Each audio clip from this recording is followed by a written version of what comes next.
कैफ 7 आज के लेक्चर का आगाज करते हैं। Lecture number 3। कल के लेक्चर में हमने features of A company study किया था, जिसमें हमने कंपनी के डिफरेंट फीचर्स डिस्कस किए। कुछ फीचर्स डिस्कस किए, कुछ आज डिस्कस करेंगे।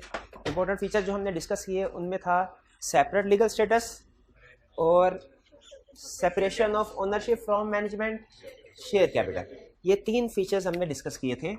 इनमें अगर कोई क्वेश्चन पूछना चाहते हो तो पूछ लें। रीडिंग की है आपने? कितने स्टूडेंट से रीडिंग की है? अच्छा, ये तो मैंने आपको बता दिया था कि कंप्लीट लर्निंग ऑब्जेक्टिव हमने नहीं पढ़ा, तो कुछ चीज़ें ऐसी होंगी जो उसमें आपने नहीं पढ़ी, वो तो आपने रीडिंग ना की। स्टार्ट करें आज का लेक्चर। चलिए अब अगले फीचर्स की तरफ चलते हैं। नेक्स्ट हमारा फीचर है लिमिटेड लायबिलिटी। लिमिटेड लायबिलिटी कि एक कंपनी की लायबिलिटी लिमिटेड, कंपनी में जो शेयर होल्डर्स हैं, मेंबर्स हैं, इनकी लायबिलिटी लिमिटेड है। अच्छा, ये जो कंसेप्ट है ना, ये थोड़ा सा इस्लामिक प्रिंसिपल्स के अगेंस्ट है। ये लिमिटेड लायबिलिटी वाला कंसेप्ट। इस्लामिक प्रिंसिपल्स क्या कहते हैं कि अगर आपने किसी से उधार लिया है ना, वो चाहे अपने बिजनेस के लिए आपने उधार क्यों ना लिया हो, आप उसको वापस करने के पाबंद हैं। उधार अगर आपने लिया है तो वो आपको माफ़ नहीं हो सकता, आपने उसको अदा करना है। ठीक है, जब तक कि वो बंदा अपनी मर्जी से ना माफ़ करे, आपने उसको अदा करना है। लिमिटेड लायबिलिटी का कंसेप्ट ये कहता है कि कंपनी ने उधार लिया तो है, लेकिन हो सकता है कि किसी सिचुएशन में जो उसके मालिक है, ओनर, वो उस उधार को पूरा वापस ना करें। उनके उधार वापस करने की जो लायबिलिटी है वो एक सर्टेन अमाउंट तक लिमिटेड है। उस अमाउंट तक तो उन्होंने वो कंपनी की लायबिलिटीज को पे करना है। अगर कंपनी अपनी लायबिलिटीज को पे नहीं कर पाते तो उसके मेंबर्स अपनी उस अमाउंट तक लायबिलिटी को पे करेंगे, उससे ज्यादा नहीं। ठीक, तो लिमिटेड लायबिलिटी पहली चीज ये ध्यान में रखिएगा। हमने सेपरेट लीगल स्टेटस में ये पढ़ा कि कंपनी का स्टेटस सेपरेट है, इसके ओनर्स का स्टेटस सेपरेट है, ऐसे ही है। फिर हमने ये पढ़ा कि कंपनी के अपने एसेट्स है और अपनी लायबिलिटीज है। कंपनी ने अपनी लायबिलिटीज को पे करना है, एसेट्स भी उसकी अपनी ओनरशिप है और लायबिलिटीज भी उसकी अपनी, उसने उनको पे करना है। लेकिन क्वेश्चन ये है कि क्या होगा अगर कभी कंपनी अपनी लायबिलिटी को पे ना कर पाए, यानी कंपनी की अपनी लायबिलिटी फुल है। ये लिमिटेड लायबिलिटी का कंसेप्ट मेंबर्स के कंटेक्स्ट में अप्लाई होता है कि मेंबर्स की लायबिलिटी लिमिटेड है, कंपनी की अपनी लायबिलिटी तो फुल है, यानी उसने अपनी सारी डेट्स खुद पे करने हैं। लेकिन क्या हो अगर वो अपने डेट्स को पे ना कर सके? जैसे फर्ज कीजिए कंपनी चल रही है, चलते चलते किसी पॉइंट ऑफ टाइम पे कंपनी को कोई बहुत ज्यादा नुकसान हो गया। अब कंपनी के जो एसेट्स हैं वो हैं 100 मिलियन और जो कंपनी की लायबिलिटीज हैं वो है 160 मिलियन। तो कंपनी इस वक्त इस पोजीशन में नहीं है कि अपनी सारी की सारी लायबिलिटीज को खुद पे कर सके। तो क्वेश्चन ये है कि ये जो एक्सेस लायबिलिटीज है 60 मिलियन, ये कौन पे करेगा? ये कौन पे करेगा? असूली तौर पे तो अगर देखें, कॉमन सेंस ये कहती है भाई जिसका बिजनेस है, जो बिजनेस का मालिक है, उसे ही 60 मिलियन पे करना चाहिए। सोल प्रोप्राइटरशिप में ऐसे ही होता है, बिजनेस का मालिक 60 मिलियन पे करता है। पार्टनरशिप में भी ऐसे ही होता है, लायबिलिटी अनलिमिटेड आपने सुना होगा, मालिक पार्टनर्स ही लायबिलिटी को पे करते हैं। लेकिन कंपनी के केस में ऐसा नहीं होता। कंपनी के केस में जो मालिक हैं, मेंबर्स हैं, उनकी लायबिलिटी लिमिटेड है, यानी मेंबर्स ये 60 का 60 मिलियन पे नहीं करेंगे। उन्होंने अपनी एक डिसाइड की होगी कितनी लायबिलिटी है, वो सिर्फ उस अमाउंट तक पे करेंगे, उस अमाउंट तक पे करेंगे। ये है कंसेप्ट लिमिटेड लायबिलिटी। ये कंपनी के केस में मेंबर्स की लायबिलिटी लिमिटेड है, उन्होंने फुल 100% कंपनी की अमाउंट लायबिलिटी क्रेडिटर को पे नहीं करना। भाई ये बात समझ आ रही है? अगर लिमिटेड लायबिलिटी का मतलब क्या? अगर कंपनी अपनी लाइफ टाइम के दौरान में अपनी लायबिलिटीज को फुली पे ना कर सके तो जो एक्सेस लायबिलिटीज होंगी वो ओनर्स को पे करनी चाहिए। यह सिंपल रूल है। लेकिन कंपनी के कंटेक्स्ट में ओनर पे करेंगे, लेकिन सारी की सारी अमाउंट नहीं, up to a certain amount, एक सर्टेन। इसीलिए इसका नाम लिमिटेड लायबिलिटी पड़ा कि एक सर्टेन लिमिट तक मेंबर्स लायबिलिटी पे करेंगे, उससे ज्यादा नहीं। अब क्वेश्चन यहां पे ये अराइज होता है कि वो कौन सी लिमिट होगी? वो डिपेंड करता है कि कंपनी कौन सी है, कंपनी लिमिटेड बाय शेयर है कि कंपनी लिमिटेड बाय गारंटी है। ये अभी हम स्टडी करेंगे कि कंपनी लिमिटेड बाय शेयर क्या होती है, कंपनी लिमिटेड बाय गारंटी क्या होती है।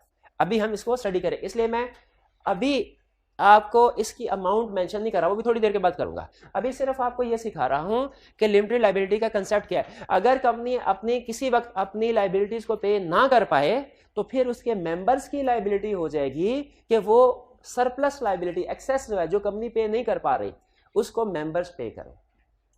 ठीक है, लेकिन मेंबर्स की लाइबिलिटी, मेंबर्स पे सारी की सारी लाइबिलिटी शिफ्ट नहीं होगी, सिर्फ एक सर्टेन अमाउंट। वो सर्टेन अमाउंट क्या है, उसके ऊपर क्वेश्चन मार्क लगाए कि वो मैंने भी नहीं बताया, थोड़ी देर में बताऊंगा। एक सर्टेन अमाउंट, ठीक, वो सर्टेन अमाउंट क्या होगी, डिपेंड करता है कि कंपनी लिमिटेड बाय शेयर है कि कंपनी लिमिटेड बाय गारंटी। अब मैं अमाउंट की तरफ नहीं जा रहा, सिर्फ आपको लिमिटेड बाय शेयर और लिमिटेड बाय गारंटी में फर्क बता रहा हूं। जो कंपनी लिमिटेड बाय शेयर है ना, अच्छा आप मुझे बताइए, आपने कोई बिजनेस स्टार्ट करना है, कंपनी सेटअप करने हैं, पैसे चाहिए? गलत। कुछ बिजनेस ऐसे भी हैं जो बगैर पैसों के भी स्टार्ट हो सकते हैं, सर्विस सेक्टर बिजनेस खास तौर पे। इवन कुछ बिजनेस ऐसा भी हो सकता है जिनमें अगर आपके पास स्किल है तो पैसा किसी दूसरे से उधार लेके आप स्टार्ट कर, तो बहरहाल चले, लेकिन वो रेयर होते हैं। ज्यादातर बिजनेस खास तौर पे आजकल आपको पता है एडवर्टाइजमेंट तो करनी पड़ती है। तो मैं आपसे चलें एग्री करता हूं इस बात पे कि बिजनेस स्टार्ट करने के लिए पैसों की जरूरत, हालांकि हमेशा ऐसा नहीं है, लेकिन नॉर्मली ऐसा होता है, पैसों की जरूरत है, पैसों की। लेकिन कुछ बिजनेस में हो सकता है पैसों की जरूरत ना पड़े, फौरी तौर पे पैसों की जरूरत। तो दो तरह की कंपनीज हैं, कंपनी लिमिटेड बाय शेयर, और दुनिया में ज्यादातर कंपनी याद रखे लिमिटेड बाय शेयर की होती है। ये ऐसी कंपनीज होती हैं जिसमें ओनर्स, मालिक स्टार्ट में ही पैसे इन्वेस्ट करते हैं। जो पैसे कंट्रीब्यूट करते हैं ना ओनर्स, कब करते हैं? स्टार्ट में ही कंट्रीब्यूट कर लेते हैं अपना कैपिटल, फिर उन पैसों से बिजनेस स्टार्ट होता है। कंपनी लिमिटेड बाय गारंटी ऐसी कंपनी है जिसमें स्टार्ट में पैसे इन्वेस्ट नहीं किए जाते, लेकिन गारंटी दी जाती है कि अगर कभी पैसों की जरूरत पड़ी आप आवाज लगाइएगा, हम पैसे लेके हाजिर हो जाएंगे। इसमें पैसे जो कंट्रीब्यूट किए जाते हैं स्टार्ट में नहीं बल्कि एंड में किए जाते हैं, एंड में किए जाते हैं जब जरूरत पड़े इनकी। ठीक है, दोनों में फर्क समझ आया? एक कंपनी लिमिटेड बाय शेयर, एक लिमिटेड बाय गारंटी। ठीक है, ज्यादातर चूंकि बिजनेस ऐसे हैं जिनके लिए पैसे की शुरू से ही जरूरत पड़ती है, इसीलिए ज्यादातर आपको जो एग्जांपल्स मिलेंगी वो कंपनी लिमिटेड बाय शेयर्स की होंगी। एग्जाम में भी अगर 12 क्वेश्चन आए ना, 11 question company limited by share के होंगे, एक क्वेश्चन हो सकता है कंपनी लिमिटेड बाय गारंटी का होगा। इसमें याद रखिए, इसमें ओनर पैसे कब इन्वेस्ट करते हैं? लिमिटेड बाय गारंटी में एंड पे जब जरूरत पड़े, और लिमिटेड बाय शेयर में कब? स्टार्ट में इन्वेस्ट कर देते हैं। दो तरह की कंपनी। ठीक है, कंपनी लिमिटेड बाय शेयर में भी लायबिलिटी लिमिटेड है, लिमिटेड बाय गारंटी में भी लायबिलिटी लिमिटेड है, लेकिन दोनों की जो अमाउंट है वो डिफरेंट है। आगे चलते हैं, परपेचुअल सक्सेशन। अच्छा, इसमें ये ध्यान में रखिएगा, मैंने आपको वो अमाउंट नहीं, ये कंसेप्ट बता दिया लायबिलिटी लिमिटेड होगी, किस अमाउंट तक होगी वो कंसेप्ट नहीं बताया, वो भी बता दें। परपेचुअल सक्सेशन, सक्सेशन का मतलब आगे चलते रहना, परपेचुअल का मतलब हमेशा।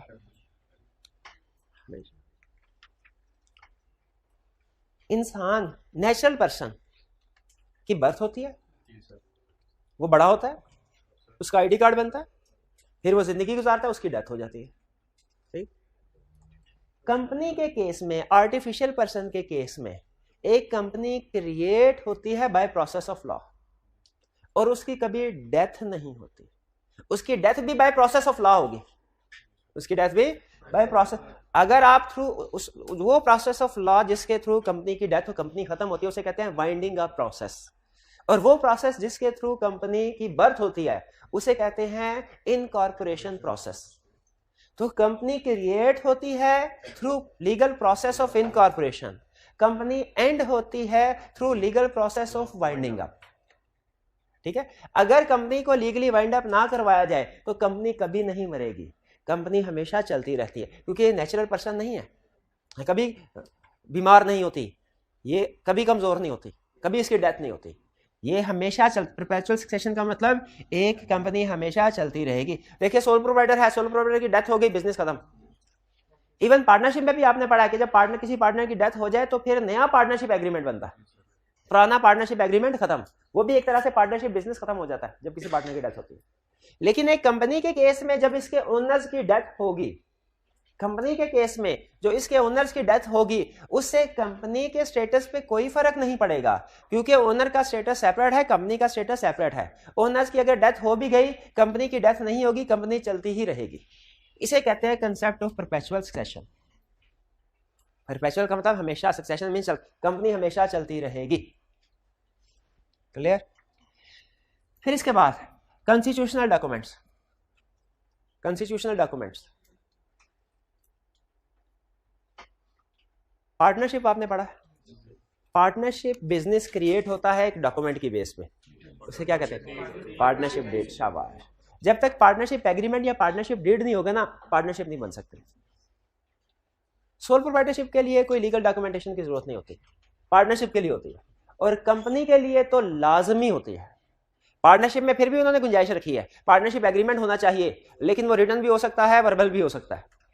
कंपनी के केस में उन्होंने कहा कॉन्स्टिट्यूशनल डॉक्यूमेंट्स होंगे, यानी वो डॉक्यूमेंट्स जिनकी बेस पे कंपनी क्रिएट होगी, जिनकी बेस पे कंपनी चलेगी, अपने रूल्स एंड रेगुलेशंस जिस डॉक्यूमेंट के तहत गुजारेगी। जैसे पूरे पाकिस्तान के मामलात किस डॉक्यूमेंट के तहत चलते हैं? आईने पाकिस्तान के तहत। उसी तरह एक कंपनी के अंदर जो डॉक्यूमेंट्स हैं, वो कंपनी का भी तो कोई ना कोई आइन होगा, बिल्कुल होगा, जिसके मुताबिक कंपनी ने जिंदगी गुजारनी होती है। वो होता है, उसे कॉन्स्टिट्यूशनल डॉक्यूमेंट्स कहते हैं। उसका नाम है मेमोरेंडम ऑफ एसोसिएशन और आर्टिकल्स ऑफ एसोसिएशन। एक कंपनी के ऊपर 3 तरह की रेगुलेशंस अप्लाई होती हैं। बड़ी, एक मिनट, कोई नहीं बोला, 3 तरह की रेगुलेशंस, एक मेमोरेंडम ऑफ एसोसिएशन, एक आर्टिकल्स ऑफ एसोसिएशन, तीसरी कौन सी है भला? Companies act. शाबाश, कंपनीज एक्ट। कंपनी ने अपनी जिंदगी इन 3 डॉक्यूमेंट्स के तहत गुजारनी है। कंपनीज एक्ट, फिर memorandum of association, articles of association. Memorandum of association और आर्टिकल्स ऑफ एसोसिएशन जैसे था ना, पार्टनरशिप एक्ट भी है और पार्टनरशिप एग्रीमेंट भी है। पार्टनरशिप एग्रीमेंट में कोई कमी पेशी रह जाए तो फिर पार्टनरशिप एक्ट 1932 की प्रोविजंस अप्लाई होती हैं। एग्जैक्टली उसी तरह कंपनी चलती है अपने मेमोरेंडम और आर्टिकल्स ऑफ एसोसिएशन के तहत, लेकिन अगर मेमोरेंडम और आर्टिकल्स में कोई कमी पेशी रह जाए तो फिर कंपनीज एक्ट की प्रोविजन लगती है। ये हर कंपनी ने मेमोरेंडम और आर्टिकल्स को रजिस्टर करवाना होता है और इसकी बेस पे ही फिर वो अपना बिजनेस रन करते हैं। तो कंपनी के केस में कॉन्स्टिट्यूशनल डॉक्यूमेंट्स क्या होते हैं? मेमोरेंडम ऑफ एसोसिएशन और आर्टिकल्स ऑफ एसोसिएशन। लेकिन अब इनमें फर्क क्या है दोनों में? इसके अंदर क्या चीजें लिखी जाती हैं, इसके अंदर क्या चीजें लिखी जाती है, ये हम आगे 1 बाय 1 डिस्कस करेंगे। अभी नहीं डिस्कस, अभी तो टू मच कंसेप्ट हो जाएगा ना अगर हम इसकी डिटेल में घुसे। तो भी simple, clear. Legal obligation, company की जिम्मेदारी है कि जो उसके ऊपर लॉज अप्लाई होते हैं उसने उसकी पाबंदी करनी है। डायरेक्टर्स, अगर कंपनी कोई इलीगल एक्ट करती है, डायरेक्टर्स उसके लिए लायबल नहीं है, लेकिन अगर डायरेक्टर्स की इन्वॉल्वमेंट है उस सूरत में लायबल होंगे। ठीक है, ये एक यूं कंसेप्ट है लीगल ऑब्लिगेशंस का। ये सिर्फ यूं कह लीजिए, फर्ज कीजिए अगर कंपनी में अपनी फाइनेंशियल स्टेटमेंट्स जो हैं सबमिट करवानी थी रजिस्ट्रार को, साल के बाद उसने ड्यू डेट पे नहीं जमा करवाई और रजिस्ट्रार ने कहा 25,000 जुर्माना अदा करो, और 25,000 जुर्माना कौन अदा करेगा? कंपनी अदा करेगी, उसके डायरेक्टर थोड़ी करेंगे। लेकिन फर्ज कीजिए कि अगर किसी जगह पे पता चलता है कि जो डिले हुआ है इसमें डायरेक्टर का विलफुल निगलेक्ट था, जानबूझ के डायरेक्टर ने ये वायलेशन की, लायबिलिटी टू पे टैक्स। डबल टैक्सेशन आपने शायद कभी पढ़ा हो, कंपनी के ऊपर टैक्स लायबिलिटी, कंपनी को अपने प्रॉफिट पे टैक्स देना पड़ता है, वो टैक्स किसने अदा करना है, लायबिलिटी किसकी है? ये सिंपल कंसेप्ट है, ये भी सिंपल है, ये भी सिंपल है, ये भी सिंपल है, लेकिन 1 2 3 4 6 ये अहम कंसेप्ट है। बताइए ये आपको समझ आगे कि नहीं आगे? इनका क्योंकि ये कंसेप्ट आगे चल के खुलना है, इनमें अगर थोड़ी बहुत भी कमी पेशी है तो मुझे बता दें। क्लियर? अच्छा चलिए, एक जगह पे कंसेप्ट लिखा हुआ, अब आपने किताब को नहीं देखना, डॉक्ट्राइन ऑफ कॉर्पोरेट पर्सनालिटी। इसका मतलब क्या है? डॉक्ट्राइन का मतलब है रूल, कोई थ्योरी, फिलॉसफी। डॉक्ट्राइन क्या? कॉर्पोरेट पर्सनालिटी क्या? कि कंपनी एक कॉर्पोरेट पर्सन है। Corporate person mean artificial person है कंपनी। तो कंपनी का सेपरेट लीगल स्टेटस होना, इसी को डॉक्ट्राइन ऑफ कॉर्पोरेट पर्सनालिटी कहते हैं। जरा मुश्किल सा नाम है लेकिन इसका मतलब क्या है? Company is A separate legal person different from its owners. Simple, clear यहां तक? कोई क्वेश्चन जी? यहां पे कोई क्वेश्चन था? कोई क्वेश्चन नहीं है। हाइब्रिड में जी कोई क्वेश्चन? कोई क्वेश्चन नहीं। चलिए अब आगे चल रहे हैं। अच्छा अब सुन लीजिए,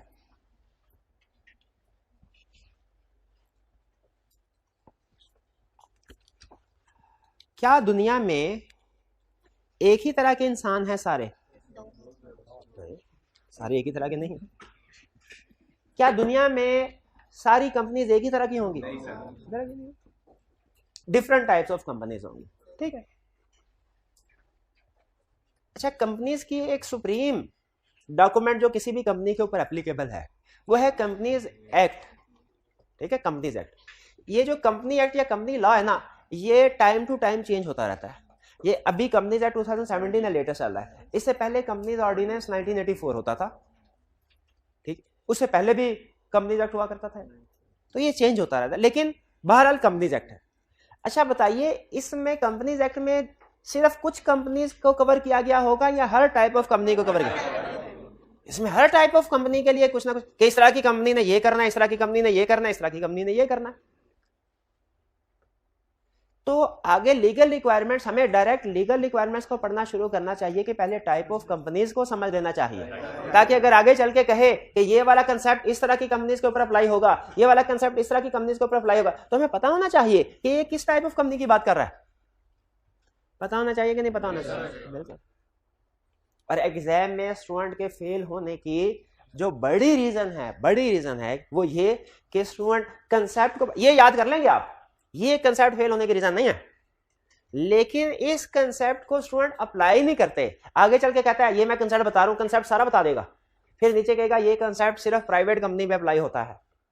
एग्जाम में कहेगा वही कंसेप्ट अप्लाई करवाएगा, लेकिन नीचे कह देगा टाइप ऑफ कंपनी या पब्लिक कंपनी, और आप उस कंसेप्ट को अप्लाई करवा देंगे, हालांकि नहीं होना चाहिए।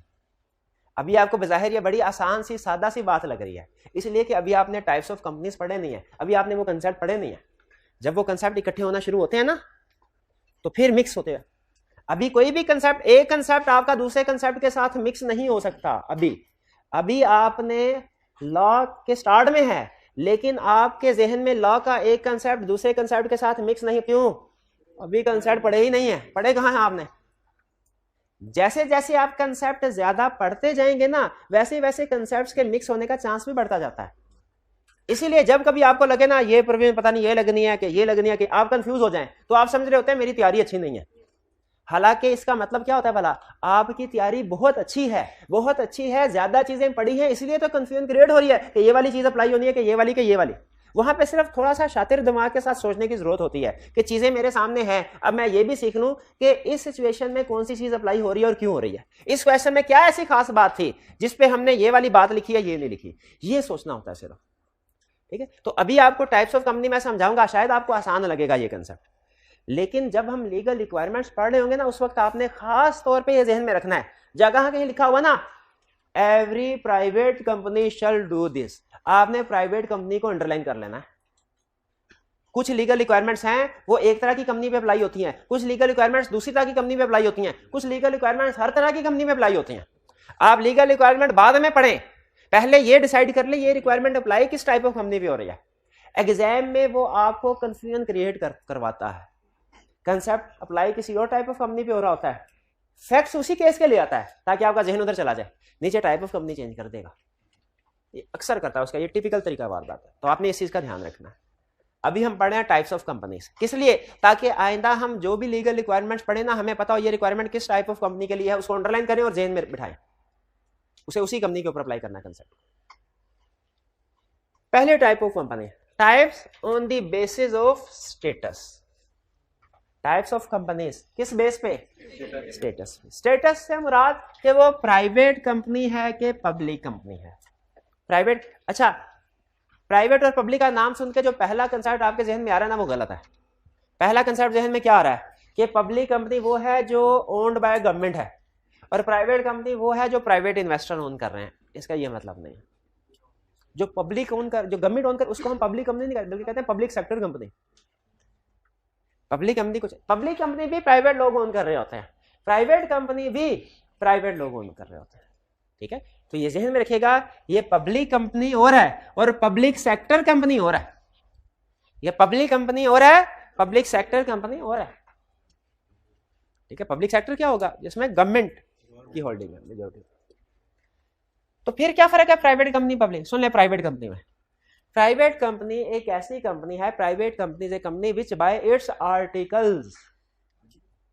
आर्टिकल्स का नाम सुना सुना लग रहा है, कहां सुना है? अभी पढ़ा है कॉन्स्टिट्यूशनल डॉक्यूमेंट्स में कि कंपनी जब क्रिएट होती है तो जिन डॉक्यूमेंट्स की बेस पे होती है, जो डॉक्यूमेंट्स करवाए जाते हैं वो दो हैं, एक मेमोरेंडम और एक आर्टिकल्स। इसमें कंपनी के बेसिक रूल्स एंड रेगुलेशन लिखे जाते हैं कि कंपनी कैसे चलेगी, जैसे पार्टनरशिप एग्रीमेंट होता है। तो कंपनी के आर्टिकल्स में अगर ये तीन कंडीशंस हैं, तीन कंडीशंस हैं, तो फिर वो कंपनी है प्राइवेट कंपनी। ठीक है, private company. In short conceptually आपको बता दूं, लीगल टर्म अभी समझाता हूं कंसेप्चुअली। कुछ कंपनी छोटी होती हैं, कुछ कंपनी बड़ी होती है। तो छोटी कंपनी है वो प्राइवेट है, जो बड़ी कंपनी है वो पब्लिक है। और पब्लिक के अंदर भी जो बहुत बड़ी कंपनी हो जाए उसे लिस्टेड कहते हैं, उसे लिस्टेड कहते हैं। पाकिस्तान में आप बता सकते हैं टोटल लिस्टेड कंपनीज कितनी है? नहीं, 2-3 नहीं है, मेरा ख्याल है 600 के करीब होगी, 600 प्लस होंगी। पाकिस्तान स्टॉक एक्सचेंज पे जाएंगे ना, आपको एग्जैक्ट नंबर मिल जाएंगे, 600 प्लस के करीब, जो कि थोड़ी है। अगर आप इंडिया के साथ कंपैरिजन करें वहां पे तो बहुत ज्यादा, लेकिन वहां पे बिजनेस एक्टिविटीज भी ज्यादा। बहरहाल प्राइवेट कंपनी ये कैसी कंपनी होती है? ऐसी कंपनी जिसके आर्टिकल्स में 3 शर्तें लगी। अब ये 3 कंडीशन समझनी आपने। एक company, private company means a company which by its articles limit the number of members to 50, जिसमें मैक्सिमम नंबर ऑफ मेंबर्स कितने हो सकते हैं? 50। Limits the number of members किसे कहते हैं? मेंबर ओनर्स को, ओनर्स को, शेयर होल्डर्स को। एम्प्लॉइज की तादाद शामिल नहीं है, ध्यान में रखें, इसमें एम्प्लॉइज की तादाद शामिल। ठीक। अच्छा, आपने कभी इस तरह सुना कि कोई प्रॉपर्टी के 2 ओनर्स हैं, जॉइंट ओनर्स? ये कभी सुना आपने? कहाँ सुना? डेली लाइफ में या किसी सब्जेक्ट में पढ़ा? डेली लाइफ में। हाँ, जैसे कि प्रभाली साहब की प्रॉपर्टी है, उनके 2 बच्चे हैं, उन्होंने दोनों बच्चों के नाम पे ट्रांसफर कर दिया, जॉइंट प्रॉपर्टी। उसी तरह जिस तरह किसी लैंड बिल्डिंग को 2 लोगों के दरमियान, 2 लोगों में इकट्ठा ट्रांसफर कर सकते हैं, उसी तरह शेयर्स को भी 2 लोगों में ट्रांसफर किया जा सकता है। शेयर के भी जॉइंट ओनर, जिस तरह किसी प्रॉपर्टी के, किसी घर के 2 जॉइंट ओनर हो सकते हैं ना, उसी तरह शेयर भी, तो कल हमने पढ़ा था, share is a form of property. Share एक तरह का एसेट है, इसके भी 1 से ज्यादा ओनर, जॉइंट ओनर हो सकते हैं। एक बंदा था, उसके पास 1 लाख शेयर है कंपनी के, उसने क्या किया, वो 1 लाख शेयर अपने दोनों बेटों को ट्रांसफर कर दिया, दोनों को जॉइंट ओनर बना दिया। अच्छा, जॉइंट ओनर का कंसेप्ट डिफरेंट है। जॉइंट 1 लाख के शेयर्स के 2 जॉइंट ओनर्स बना दिए जाए, इसका यह मतलब नहीं है एक का हक 50,000 शेयर पे है, दूसरे का हक 50,000 शेयर, नहीं, दोनों का हक 1 लाख शेयर्स पे है। एक जगह में एक जजमेंट पढ़ा था, एक कोर्ट केस था, उसमें उसने लिखा हुआ, उसने कहा कि अगर ये फर्ज कीजिए 1 कनाल जगह है ना, 1 कनाल, और इसके 1 कनाल कितने, 20 मरले हैं, और इसके जॉइंट ओनर्स हैं 2, तो इसका ये मतलब नहीं है 10 मरले का मालिक एक बंदा है, 10 मरले का मालिक दूसरा बंदा है, इसका ये मतलब नहीं है। बल्कि ये होता तो वो तो लदा करके प्रॉपर्टी ट्रांसफर की होती। जब किसी को जॉइंट ओनर बनाते हैं तो इस पूरी प्रॉपर्टी के 1-1 इंच के ऊपर इन दोनों के हकूक है, इस पूरी प्रॉपर्टी के। उसी तरह जब हम 1 लाख शेयर्स के जॉइंट ओनर्स बनाते हैं 2, तो क्या इसका ये मतलब है 50,000 एक के हो गए, 50,000 एक? नहीं, इसका मतलब है 1-1 शेयर के दोनों मालिक हैं। कोई एक बंदा दूसरे की मर्जी के बगैर 1 शेयर भी नहीं बेच सकता। ठीक है, तो अगर कोई जॉइंट ओनर्स का, जॉइंट शेयर होल्डर का केस है, तो लॉ कहता है उसे हम एक मालिक समझेंगे। ये 50 को काउंट करते हुए जॉइंट शेयर होल्डर्स को 2 नहीं, एक कंसीडर करेंगे, गिनती में करेंगे। अच्छा, अब मुझे बताइए अगर कंसेप्ट समझ आ रहा है।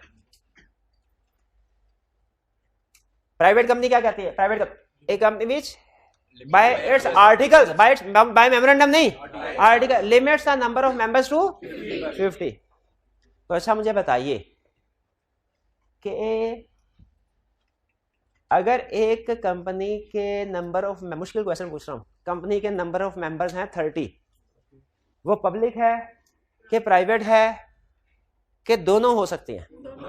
हाँ, दोनों, याद रखें। इसने कहा है प्राइवेट कंपनी के मैक्सिमम नंबर होंगे 50, इसका मतलब 50 या उससे कम हो सकते हैं। इसका यह मतलब नहीं है कि पब्लिक कंपनी के मेंबर्स 50 से ज्यादा हों, पब्लिक कंपनी का रूल बाद में। ये वो कंपनी है जिसकी मैक्सिमम लिमिट कितनी होगी मेंबर्स की? 50। मिनिमम की कुछ बताया उसने? मिनिमम की तो नहीं बताया। इसका मतलब है मिनिमम की कुछ भी हो सकती है। मैक्सिमम कितने होंगे मेंबर्स? अच्छा, अगर मेंबर्स की तादाद 50 से बढ़ जाए फिर इसे क्या करना चाहिए? पब्लिक कंपनी में कन्वर्ट करवाना चाहिए। क्या एक प्राइवेट कंपनी पब्लिक कंपनी में कन्वर्ट हो सकती है? यस, हो सकती है, लेकिन याद रहे कन्वर्जन का प्रोसेस हमारे सिलेबस में नहीं है, लेकिन कन्वर्ट हो सकती है। ये बात समझ आए? दूसरी चीज, private company means a company which by its article limits the number of members to 50 दूसरा, restricts the right to transfer its share, वो शेयर को ट्रांसफर करने का राइट्स रिस्ट्रिक्टेड है। अच्छा, कल हमने पढ़ा था shares are transferable, shares are transferable, तो ये उसके उलट नहीं हो गया, रिस्ट्रिक्ट राइट उलट नहीं हुआ। ये नहीं, अच्छा ये नहीं कह रहा। अच्छा, प्रोहिबिट में और रिस्ट्रिक्ट में फर्क है। प्रोहिबिट का मतलब है काम आप बिल्कुल ही नहीं कर सकते, रिस्ट्रिक्ट का मतलब है कर सकते हैं रिस्ट्रिक्शन के साथ। शाबाश, रिस्ट्रिक्शन के साथ कर। Restrict the right to transfer share का मतलब क्या है कि आप शेयर को ट्रांसफर कर सकते हैं लेकिन अप्रूवल के साथ। आपको दूसरे डायरेक्टर्स की, आपको दूसरे शेयर होल्डर की अप्रूवल लेनी पड़ेगी। अप्रूवल के बाद ट्रांसफर कर सकते हैं, अप्रूवल के बगैर ट्रांसफर नहीं कर सकते। Restrict the right to transfer share का मतलब ये है। इसका मतलब है शेयर प्राइवेट कंपनी में भी ट्रांसफर हो सकते हैं, शेयर पब्लिक कंपनी में भी ट्रांसफर हो सकते हैं। फर्क क्या है? प्राइवेट कंपनी में रिस्ट्रिक्शन है, अप्रूवल लेनी पड़ेगी दूसरे लोग। पब्लिक कंपनी में कोई रिस्ट्रिक्शन नहीं है, दूसरों की अप्रूवल के बगैर ही ट्रांसफर कर सकते हैं। जी समझ आया? Limits the number of members to 50, और अगर एक मेंबर ने अपने शेयर ट्रांसफर करने हो तो restricts the right to transfer. और fourth, prohibits invitation to general public. General public क्या होती है भला? एक होते हैं friends and family members, friends and family members. जो लोग फ्रेंड्स एंड फैमिली मेंबर्स नहीं होते उन्हें क्या कहते हैं? General public. ठीक है, वो कहता है प्राइवेट कंपनी ऐसी कंपनी है जो मना करती है, कभी भी नहीं कर सकती, क्या? इनविटेशन नहीं भेज सकती। किसको? जनरल पब्लिक को। कौन सी इनविटेशन?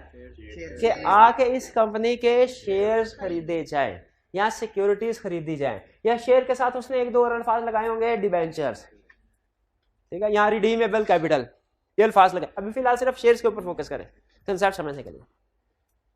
प्राइवेट कंपनी मना करती है, प्राइवेट कंपनी जनरल पब्लिक को शेयर्स इशू नहीं कर सकती। अच्छा, अगर शेयर इशू नहीं कर सकती तो पैसों की जरूरत है, पैसों शेयर बेचने हैं, जनरल पब्लिक को नहीं बेच सकती। पैसों की जरूरत है, शेयर बेचना चाहती है, जनरल पब्लिक को नहीं बेच सकती। किसको बेचे शेयर? किसको शेयर दे के क्या करते? Friend and family. वो मेंबर से पूछेंगे, भाईजान आपने पहले 1 लाख शेयर खरीदे थे, आपकी बड़ी मेहरबानी, 50,000 और खरीदेंगे?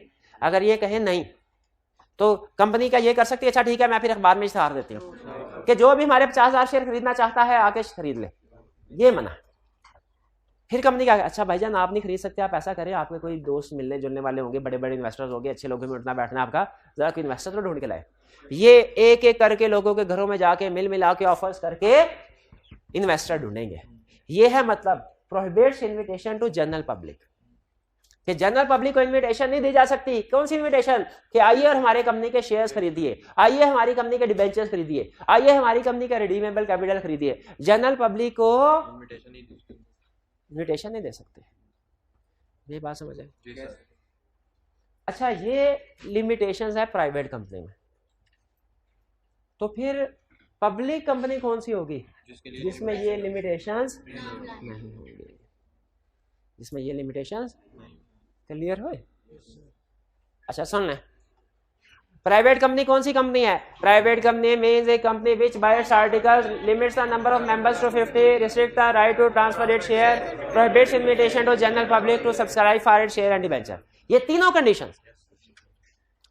एक कंडीशन भी अगर डिस्टर्ब हुई ना, जैसे अगर आप कंपनी के मेंबर्स की तादाद 50 से बढ़ाना चाहते हैं, पब्लिक में आना पड़ेगा। अगर आप right to transfer share free करना चाहते हैं, पब्लिक में कन्वर्ट करना पड़ेगा। अगर आप जनरल पब्लिक से पैसे इकट्ठे करना चाहते हैं, पब्लिक कंपनी में कन्वर्ट करना पड़ेगा। और पब्लिक कंपनी कौन सी है? Which is not a private company. Simple, which is not a private company. Exam में अगर 3 नंबर का क्वेश्चन आ जाए, प्राइवेट कंपनी बताइए, एक्सप्लेन कीजिए, क्या लिखेंगे? अगर 3 नंबर के साथ आ जाए पब्लिक कंपनी को डिफाइन करें, क्या सिर्फ इतना लिखेंगे? Company which is not a private company. इतना अच्छा नहीं, एक है इसका खतरनाक तरीका, एक है इसका सादा तरीका। किस चीज का? 3 नंबर के लिए पब्लिक कंपनी को एक्सप्लेन करने का। खतरनाक तरीका क्या है? कि इसकी कंडीशंस को उलट कर दे। इसमें लीगली कबाहत है जो भी आपको समझ नहीं आएगी। आसान तरीका क्या है? आप कहें public company means a company which is not a private company, और फिर नीचे प्राइवेट कंपनी की definition following is a private company, यानी जो प्राइवेट कंपनी नहीं है वही पब्लिक कंपनी है। और हमने प्राइवेट कंपनी, हमने एक ही दफा ऊपर नॉट लिख दिया तो ऑटोमेटिकली सबके साथ नॉट आ गया, सबके साथ नॉट। क्लियर? अच्छा, अब एग्जाम में एक 6 नंबर का क्वेश्चन आया हुआ है पास्ट पेपर्स में, उनमें से 3 नंबर का क्वेश्चन पूछूं एडवांस टॉपिक का।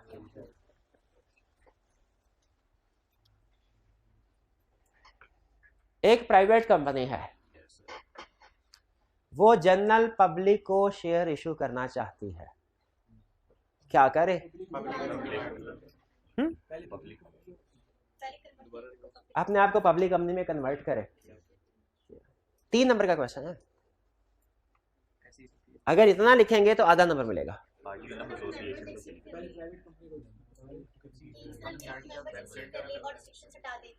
जी शाबाश। इसका जवाब ये था, प्राइवेट कंपनी है, अगर जनरल पब्लिक को शेयर इशू करना चाहती है तो उसे अपने आप को पब्लिक कंपनी में कन्वर्ट करना पड़ेगा। पब्लिक कंपनी में कन्वर्ट करने के लिए क्या करे? ये 3 कंडीशन अपने आर्टिकल से रिमूव कर दे।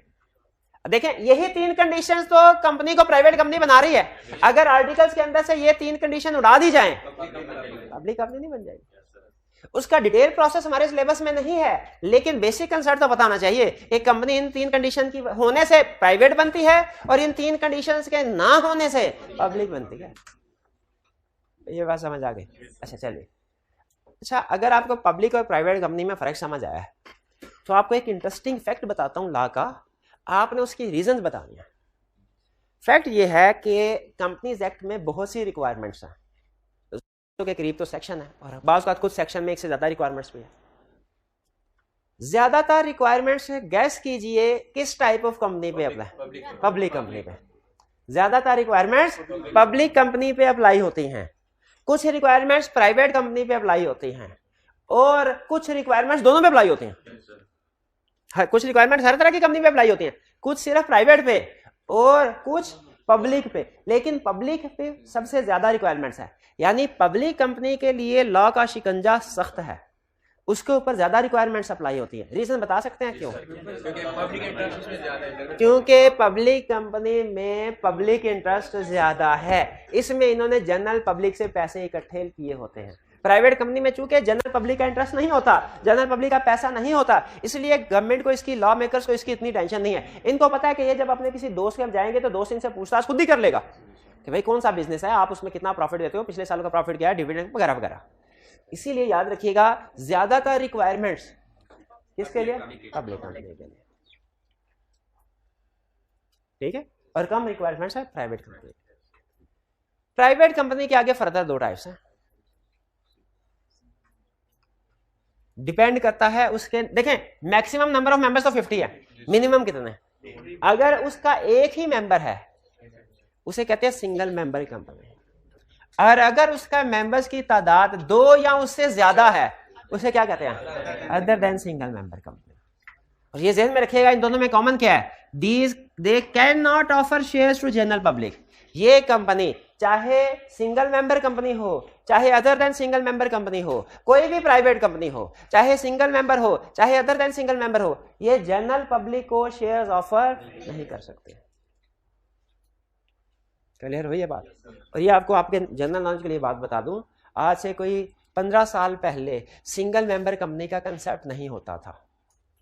असल में आपको पता है कि लोगों को टैक्स नेट में लाने के लिए government different policy strategies adopt करते रहते हैं। तो जो सोल प्रोप्राइटरशिप था ना, सोल प्रोप्राइटरशिप में बिजनेस करते थे, उनको कॉरपोरेट सेक्टर में लाने के लिए, मुल्क में कंपनीज की तादाद को बढ़ाने के लिए उन्होंने कहा कि जो सिंगल मेंबर कंपनी, जो सोल प्रोप्राइटर है ना, वो अपना बिजनेस ऐसे ही रखे, ऐसे ही चलाएं, लेकिन अगर अपनी लाइबिलिटी लिमिटेड करना चाहते हैं, क्योंकि सोल प्रोप्राइटरशिप में, पार्टनरशिप में आपको पता है लाइबिलिटी, अगर वो लाइबिलिटी लिमिटेड करना चाहते हैं तो अपने आप को कंपनी बना ले। हम कंपनी में भी एक ऐसी टाइप ऑफ कंपनी रख लेते हैं जो एक मेंबर, वो होती है सिंगल मेंबर कंपनी, जिसके कितने मेंबर्स होते हैं? एक मेंबर। वही कंपनी का मालिक भी होता है, वही कंपनी का डायरेक्टर भी होता है, कंपनी भी चला रहा होता है। हमारे सिलेबस में बहुत कम डिस्कशन है सिंगल मेंबर कंपनी के ऊपर। यूं समझ लीजिए 2 या 3 पैराग्राफ होंगे सिर्फ, सिंगल मेंबर कंपनी खत्म। ज्यादातर डिस्कशन है other than single member company, जिसमें मेंबर्स की कम से कम तादाद क्या होगी? 2, कम, और ज्यादा से ज्यादा 50। तो ये कंसेप्ट समझ आ गया। पब्लिक कंपनी की भी दो टाइप्स हैं। पब्लिक कंपनी एक आप कहते हैं ना सिर्फ बड़ी कंपनी, एक बहुत बड़ी कंपनी, बहुत बड़ी कंपनी। पब्लिक कंपनी के पास ऑप्शन है, वो चाहे तो अपने शेयर्स को स्टॉक एक्सचेंज पे रजिस्टर करवाए या ना करवाए, या ना करवाए। ठीक है, अगर पब्लिक कंपनी अपने शेयर्स को स्टॉक एक्सचेंज पे रजिस्टर करवा लेती है पाकिस्तान स्टॉक एक्सचेंज में, तो इसे कहते हैं लिस्टेड। और अगर कंपनी के शेयर स्टॉक एक्सचेंज पे लिस्टेड नहीं होते, स्टॉक एक्सचेंज में शेयर्स लिस्ट करवाने का फायदा क्या होता है भला कंपनी को? शेयर्स आसानी के साथ जनरल पब्लिक को सेल परचेज किए जा सकते हैं। ये सारी जनरल पब्लिक स्टॉक एक्सचेंज में इकट्ठी होती है। अब तो यार उन्होंने ऑनलाइन सिस्टम ले आया, अब घर में बैठ के भी वो शेयर्स को बाय सेल कर लेते हैं। लिस्टेड और अनलिस्टेड में फर्क समझ आया? अब जरा फर्क तीनों में सुनिएगा। प्राइवेट कंपनी कौन सी है? जो जनरल पब्लिक को शेयर्स ऑफर ही नहीं करती। पब्लिक अनलिस्टेड कौन सी है? जो ऑफर कर सकती है, अभी किए नहीं, ऑफर कर सकती है। पब्लिक अनलिस्टेड कंपनी कौन सी कंपनी है? जो अपने शेयर जनरल पब्लिक को ऑफर कर सकती है, अभी किए नहीं, अभी शेयर इशू नहीं किए। और लिस्टेड कंपनी ऐसी पब्लिक कंपनी है जो जनरल पब्लिक को शेयर इशू कर भी सकती है और शेयर इशू कर भी चुकी है, कर भी चुकी है। ठीक है, अब बताइए, लिस्टेड कंपनी है, इसके शेयर आसानी के साथ, रिस्ट्रिक्शन के साथ सेल परचेज हो रहे होते हैं कि आसानी के साथ? आसानी के साथ। आप विद इन मिनट्स किसी लिस्टेड कंपनी के शेयर्स को बाय कर सकते हैं, सेल कर सकते हैं, अगर आपने अकाउंट खुलवाया हो ब्रोकर के साथ। भाई ये बात समझ आ गई? यहां तक कोई क्वेश्चन पूछना चाहते हो तो पूछो। अच्छा, इनका क्वेश्चन, क्या लिस्टेड होने के लिए शेयर इशू करना लाजमी है? इसको मैं थोड़ा सा चेंज कर रहा हूं। सवाल के अंदर पूछा लिस्टेड होने के लिए शेयर इशू करना लाजमी है, मैं इसको थोड़ा सा उल्टा रहा हूं। शेयर इशू करने के लिए लिस्टेड होना लाजमी है। जनरल पब्लिक को शेयर इशू करने के लिए लिस्टेड होना लाजमी है। ठीक है, आप लिस्टेड हुए बगैर जनरल पब्लिक को शेयर इशू नहीं कर सकते। ठीक है, बाज़ औक़ात लॉ ने एक ऑप्शन रखी हुई है कि अगर आपने जनरल पब्लिक को शेयर इशू करने हैं लेकिन अभी लिस्टेड नहीं है, तो आप साइमल्टेनियसली दोनों काम कर सकते हैं। एक तरफ स्टॉक एक्सचेंज को एप्लीकेशन फाइल कर दी कि सर हमारे शेयर लिस्ट करवा दें, और दूसरी तरफ जनरल पब्लिक को अखबार के जरिए से इनवाइट कर दिया कि आके हमारे शेयर खरीदें। लेकिन जब आप साइमल्टेनियसली दोनों काम करें ना, तो ये थोड़ा रिस्की हो जाता है। बेहतर ये होता है पहले स्टॉक एक्सचेंज में रजिस्ट्रेशन करो। रिस्की कैसे हो जाता है? अगर आपने जनरल पब्लिक से पैसे पकड़ लिए और किसी वजह से स्टॉक एक्सचेंज ने रजिस्ट्रेशन रिफ्यूज कर दी, तो आपको सारे पैसे वापस करने पड़ेंगे, आपकी सारी जो भागदौड़ थी वो शेयर ज़ाया हो जाएगी। क्लियर हो गया? ये प्राइवेट कंपनी जी नहीं। अच्छा, अनलिस्टेड कंपनीज असल में इनके पास होती है ऑप्शन। आप ये सोच रहे हैं कि भाई अनलिस्टेड कंपनी है, अगर इसे जनरल पब्लिक को शेयर इशू ही नहीं किए तो ये प्राइवेट कंपनी क्यों नहीं बन जाती?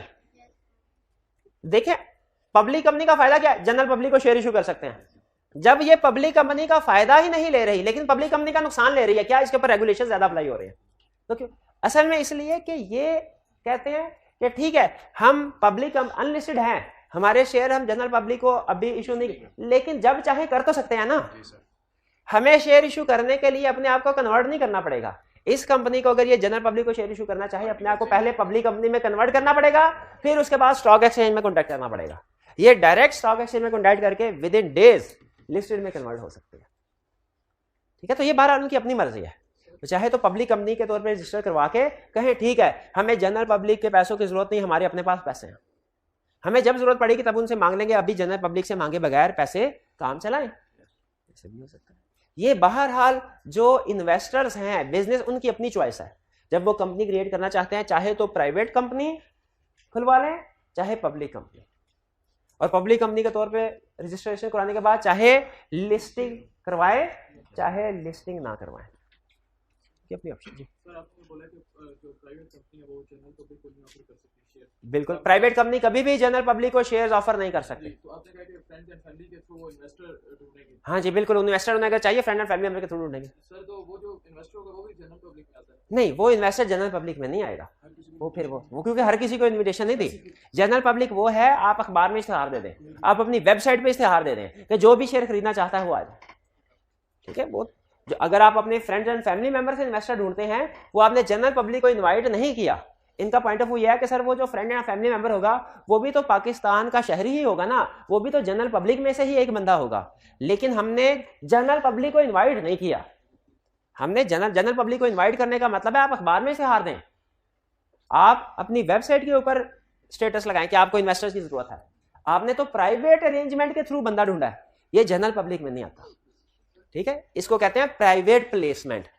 जब आप प्राइवेट तौर पे फ्रेंड एंड फैमिली मेंबर में से इन्वेस्टर ढूंढते हैं शेयर इशू करने के लिए, इसे क्या कहते हैं? Share issue through private placement. और अगर आप जनरल पब्लिक को इनवाइट करते हैं, इसे कहते हैं पब्लिक इशू। तो पब्लिक इशू और प्राइवेट इशू में फर्क, ये टर्म्स आप शायद आगे पढ़ेंगे। पब्लिक इशू का मतलब क्या है? शेयर जनरल पब्लिक को इशू किए हैं। प्राइवेट इशू का मतलब क्या है? शेयर प्राइवेटली चंद एक लोगों को, स्पेसिफिक खास लोगों को इशू किया है, आम आवाम को इशू नहीं किया जी।